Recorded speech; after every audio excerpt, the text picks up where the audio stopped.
After weeks of unexplained murders, the ominous unknown killer is still on the rise. After little evidence has been found, a young boy states that he survived while the killer's attack and basically tells his story. I had a bad dream and I woke up in the middle of the night, says the boy. I saw that for some reason the window was open, even though I remember it being closed before I went to bed. I got up and searched once more. Afterwards, I simply crawled under my covers and tried to get back to sleep. That's when I had a nice feeling like someone was touching me. I looked up and nearly jumped out of my bed. There, in a little ray of light illuminating between my curtains, were a pair of two eyes. Each one they eyes, they were dark, ominous eyes. They were bordered in black. Just plain out terrified me. That's when I saw a smile. A long, sinister smile that made every hair on my body stand up. A figure stood there watching me finally. After what seemed like forever, he said a simple phrase, but said in a way only a madman could speak. He said, "Go to sleep." I let out a scream. That's what sent him at me. He pulled a knife, aiming at my heart. He jumped on top of my bed.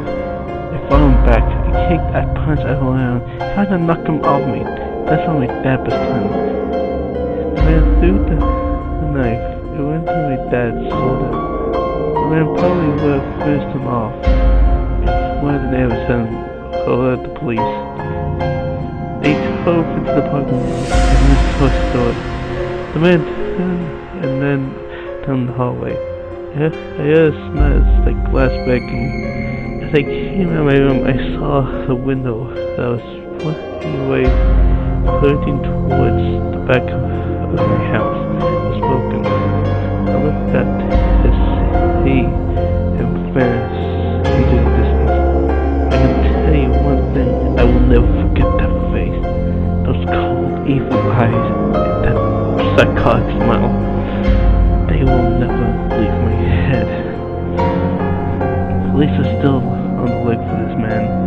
If you see anyone that fits the description in any way, please contact your local police department. Jeff and his family had just moved into a new neighborhood. His dad had gotten a promotion at work, and they thought it would be best to him to live in one of those fancy neighborhoods. Jeff and his brother Lee couldn't complain though. The new better house was not to love. As they were getting unpacked, one of the neighbors came by. "Hello," she said. "I'm Barbara. I live across the street from you." Well, I wanted to introduce myself and to introduce your son. She turns around and calls for her son over. "Billy, these are the neighbors." Billy said hi and then back to play in his yard.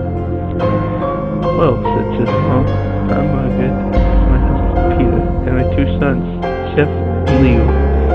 He each introduced himself and then Barbara invited them to her son's birthday. Jeff and his brother were about to object when the mother said they would love to. Jeff and his family were done packing, jumping up to his mom. "Mom, why did you invite us to some kid's party? If you ever noticed, I'm not some dumb kid."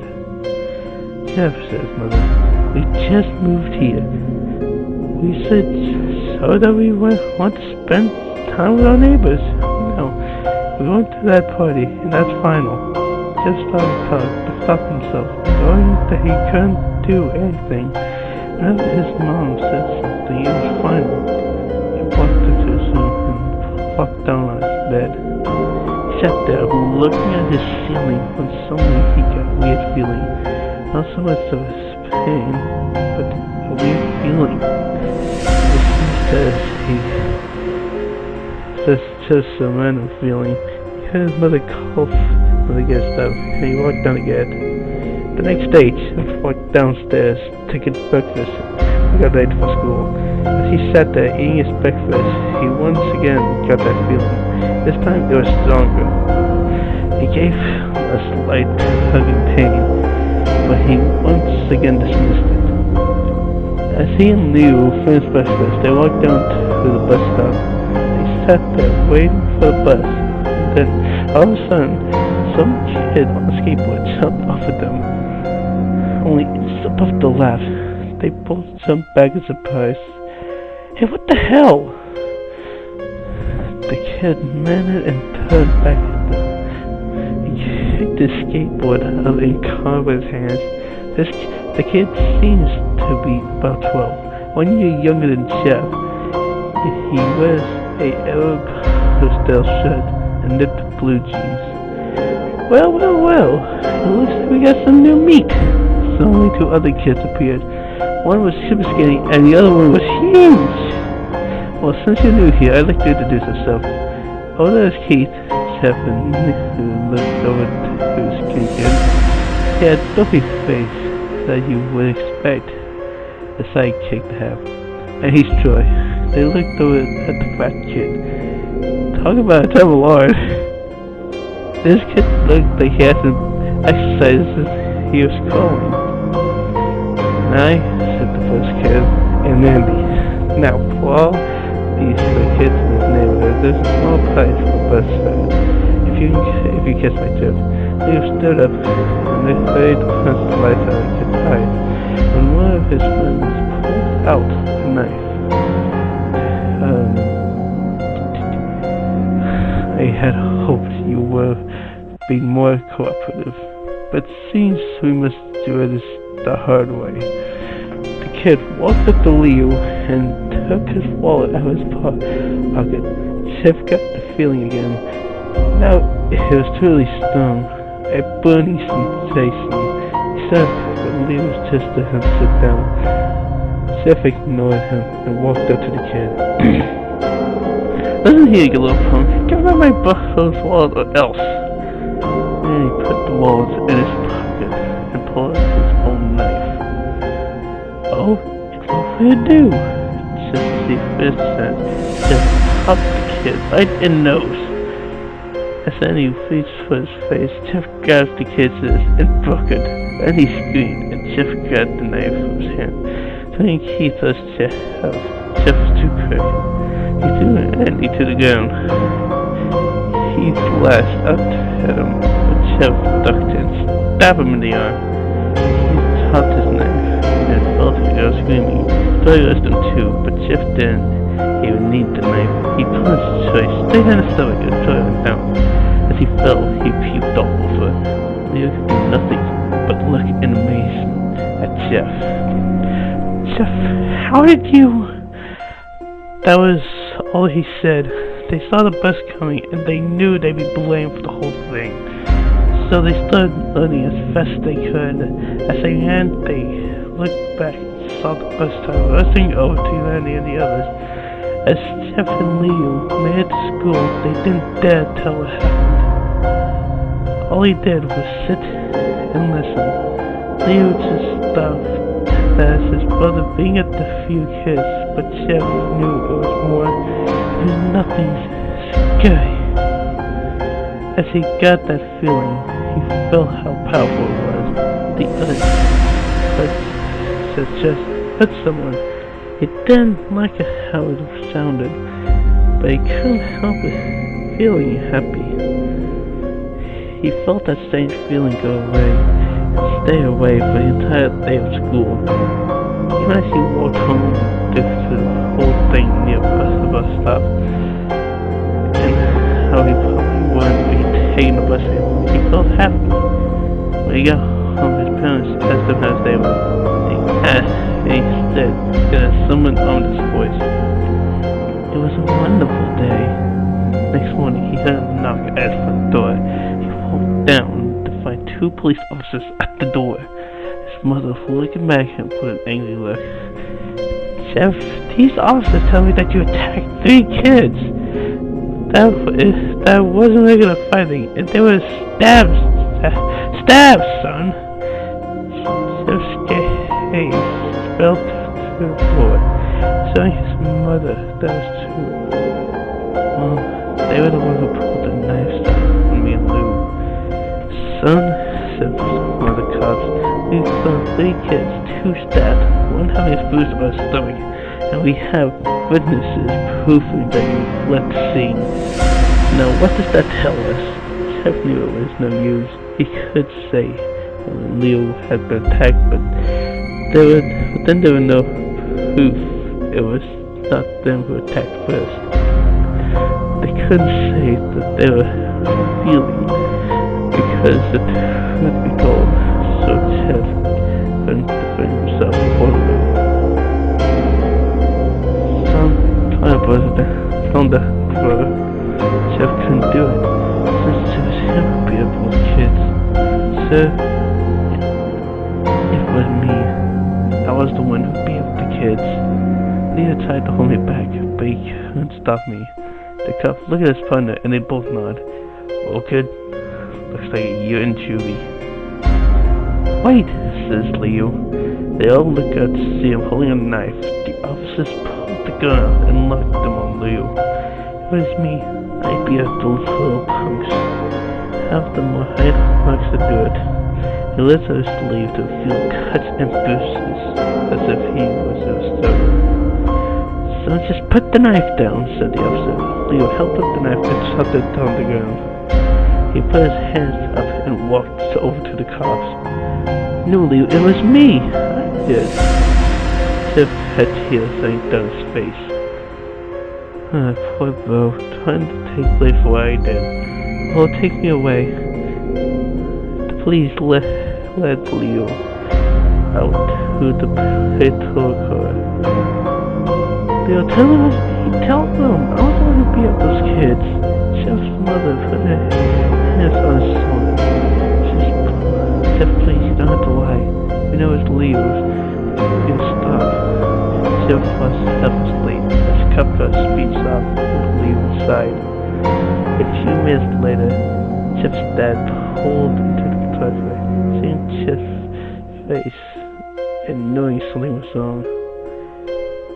Son, what is it?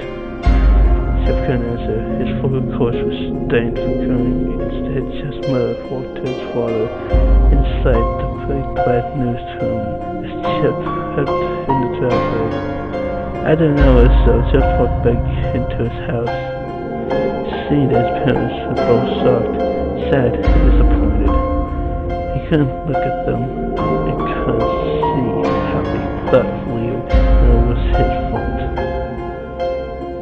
He just went to sleep and to get home and tell his mom. 2 days went by with no word from Leo at ADC. The old friends to hang out with, nothing but sadness and guilt. That is until Saturday, when Jeff is woke up by his mother with a happy, sunshiny face. Jeff is today, she says. She opened the curtains, let light flow into her room. What's today?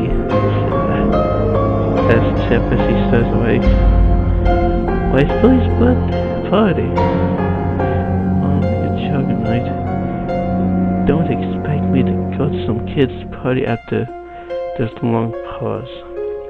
Jeff, we know what happened. I think this party can't be the thing that Brian said the past day. Now get dressed. Jeff's mother walked out and went downstairs to get ready herself. He found himself to get up.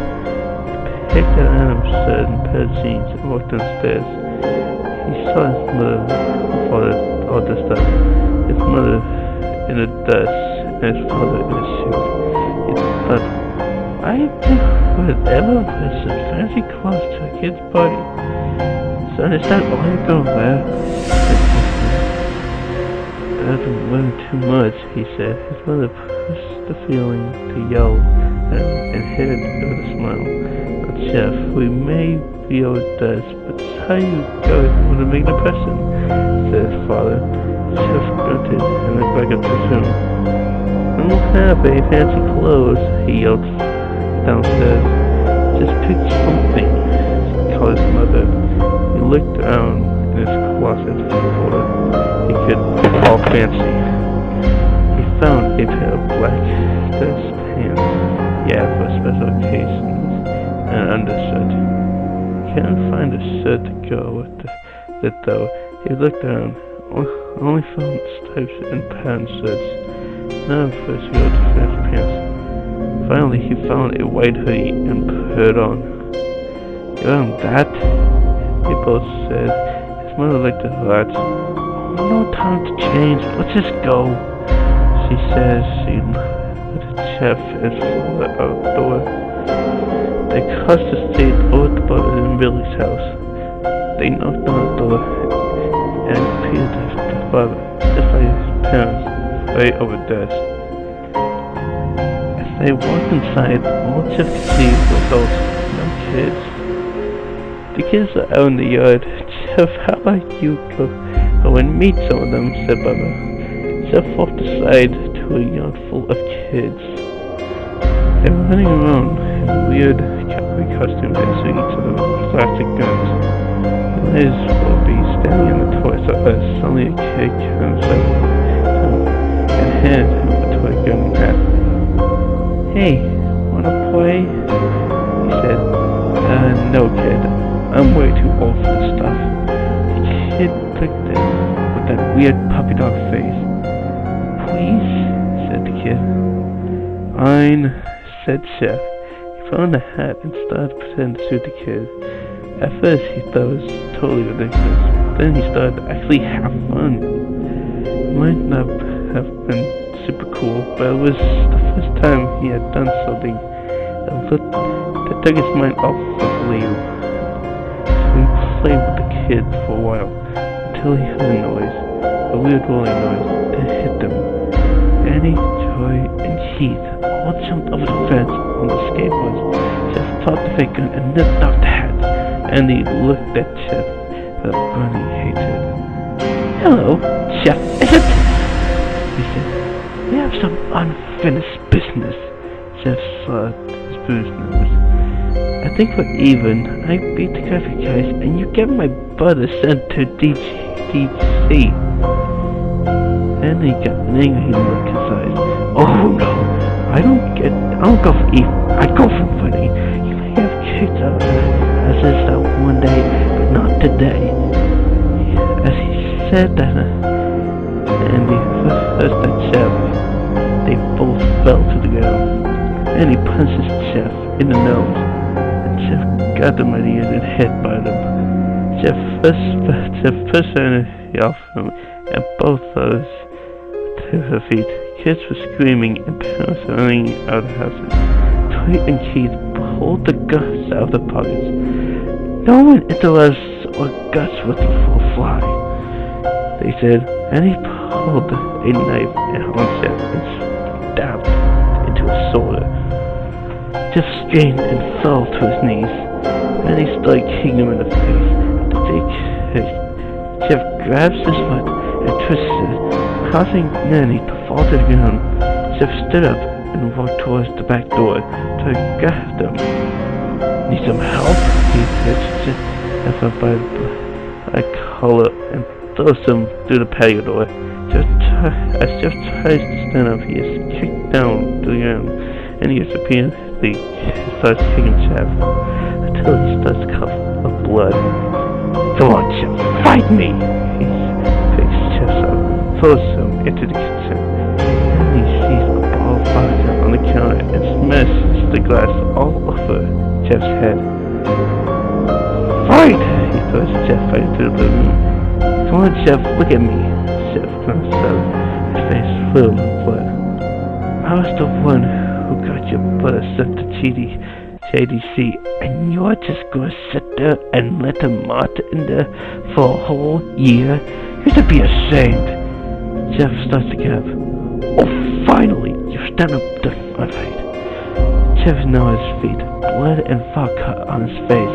Once again, he gets that strange feeling, the one in which he hasn't felt for a while.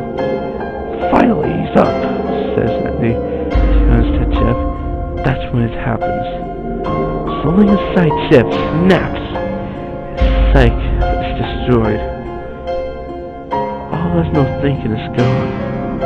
All he is killed. He got Sandy and paralyzes him again. He gets on top of him and punches him straight in the heart. The punch causes Sandy's heart to stop. As Sandy gasps fast, Jeff hammers him. Punch after punch. Blood gushes from Sandy's body until he takes one final breath and dies.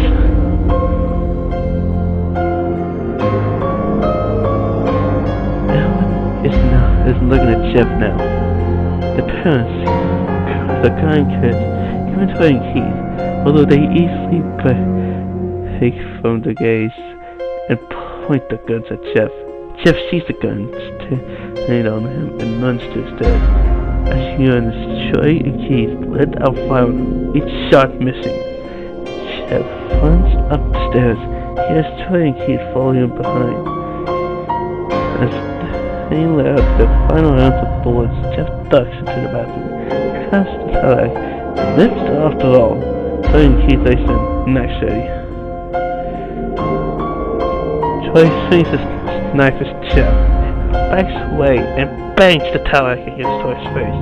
Troy goes down hard, and now all that Jeff's left is he has more agile than Troy though. He ducks when Jeff swings the towel, tucks the knife, and grabs Jeff by the neck. He pushes him into a wall. A thing of fleas fell down on top of him on the top shelf. It put both of them. And as they both started to scream, Jeff wiped his eyes as best as he could. He pulled back the towel and saw straight into Keith's head. As he lay there, bleeding to death, he let an ominous smile. "What's so funny?" asked Jeff. He pulled out a lighter and switched it on. "What's funny," he said, "is that you're covered in bleach and alcohol." Jeff's eyes widened as Keith threw the lighter at him.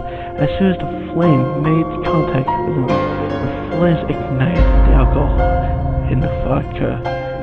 While the alcohol burned him, the bleach bleached his skin. Jeff let out a terrible screech as he caught on fire. He tried to hold out the fire, but with no use. The alcohol had made him a walking inferno. He ran down the hall and fell down the stairs. Everybody started screaming as they saw Jeff, now a man on fire, topped to the ground, nearly dead. Last thing Jeff saw was his mother and the other parents trying to extinguish the flames. That's when he passed out. When Jeff woke, he had a cast on his face. He couldn't see anything, but he felt a cast on his shoulder and stitches all over his body. He tried to stand up, but he realized that there were some tubers on, and when he tried to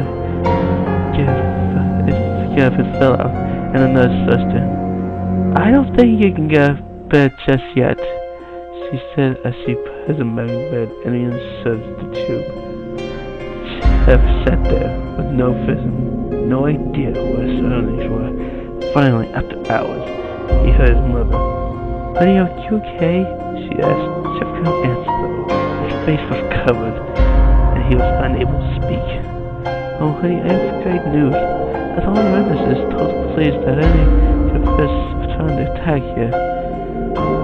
Yeah, they decided to let Leo go." This made Jeff almost built up.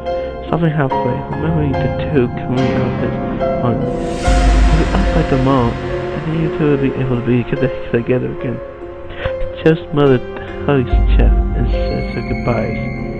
The next couple of weeks were those where Jeff was visited by his family, thinking of the day where his benefits were to be removed. His family were all there to see it.